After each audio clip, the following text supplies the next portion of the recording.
मागचा व्लॉग तुम्ही पाहिलाच असेल. त्यात जिथे थांबलो होतो तिथूनच सुरुवात करूया. बघा शेतातून मिस्टरांनी इलाई चिंच आणली होती. तुमच्याकडे याला काय म्हणतात हो? ते कमेंटमध्ये मला नक्की सांगा. इलाई चिंच खूप पौष्टिक असते बरं का. पचन सुधारते, तोंडाला फ्रेशनेस देते आणि शरीरासाठीही खूप फायदेशीर असते. तुम्ही या चिंचेपासून कोणता पदार्थ बनवता ते मला मग नक्की आम्ही सांगा. ठरवलं आज संध्याकाळी या चिंचेची छान भाजी करूया. यानंतर पाणी आलं होतं. तर घरातलं सगळं पाणी भरून घेतलं आणि बाहेरची धूळ बघून मी आणि सासूबाईंनी सगळं घर धुवून काढलं. आता बघा किती स्वच्छ आणि फ्रेश दिसतंय सगळं. झाडांनाही पाणी घातलं, ती पण अगदी खुश दिसतायत. तर चला, हे दुसऱ्या दिवशीचं वातावरण, दुसऱ्या दिवशीची सकाळ. अहो, गावाकडचं वातावरण म्हणजे स्वर्गच.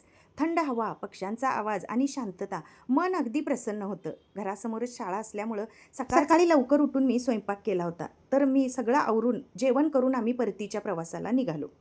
पुढचा व्लॉग लवकरच येईल. तोपर्यंत लाईक, शेअर आणि सबस्क्राईब.